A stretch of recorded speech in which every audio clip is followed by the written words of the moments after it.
पहले के जमाने में व्यक्ति माध्यम होता था, ईश्वर का प्रचार होता था। आज के जमाने में ईश्वर माध्यम है, व्यक्ति का प्रचार।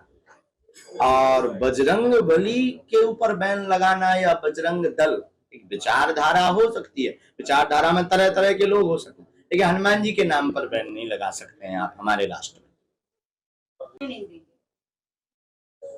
भगवान की इच्छा, हनुमान जी की इच्छा पर हम चलते हैं, बालाजी की जैसी इच्छा होगी वैसा होगा।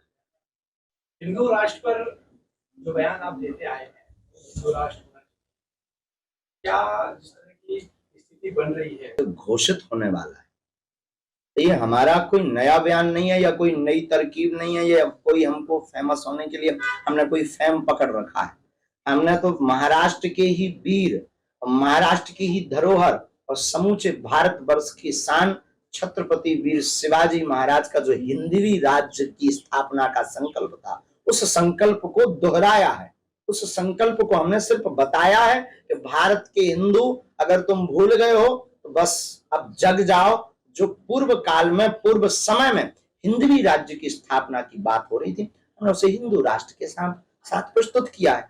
अब लोगों का काम है, हिंदुओं का काम है, हिंदुओं को अगर सुरक्षित रहना है, हिंदुओं को अगर संरक्षित रहना है, सनातन को और आगे तक बढ़ाना है, तो हिंदू राष्ट्र की घोषणा करवाएंगे, नहीं तो साधु तो अपना काम करता हुआ चला जाए। आपके इन्हीं भाषणों की और इन्हीं हिंदू राष्ट्र की बात करना या फिर धार्मिक बात करने को लेकर आपको ऐसी बात आप हमें कोई दिक्कत नहीं, नोटिस हमें स्वीकार है। हम प्रायः कभी ऐसी बात नहीं बोलते हैं जिससे वैमनस्यता फैले, लेकिन हमको बोलने का अधिकार जितना हमें संविधान ने दिया है, इस राष्ट्र में प्रत्येक व्यक्ति को है, जितना आपको बोलने का अधिकार है उतना तो हमें भी है। तो हम अपनी बात रख सकते हैं ना, मानना ना मानना बात। हाँ, हम किसी मजहब के खिलाफ बोले, हम किसी भगवान के खिलाफ बोले, हम किसी पुस्तक के खिलाफ बोले, हम किसी व्यक्ति के खिलाफ बोले पर्टिकुलर, तो बात अलग है।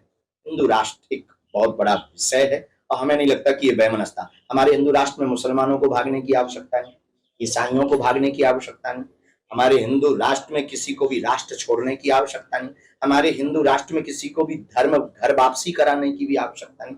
हमारे हिंदू राष्ट्र में सिर्फ जातिवाद की पाठ को दूर करना। तो हिंदू राष्ट्र की जरूरत क्या है? तो सारी चीजें पहले से हैं, किसी को भागने की अगर होती तो राम की यात्रा पर पत्थर नहीं लगते, अगर होती तो आपके महाराष्ट्र में ही पालघर के संतों के ऊपर पत्थर नहीं फेंकते, अगर होती तो हम राम की चर्चा करने वाले व्यक्ति को जगह जगह नोटिस नहीं मिलते, अगर यही बात होती तो हमारे खिलाफ FIR नहीं होती, अगर होती तो हम एक ऐसे धर्मगुरु हैं जिन्हें अपने ही राष्ट्र में कथा करने के लिए अनुमतियां प्राप्त नहीं होती।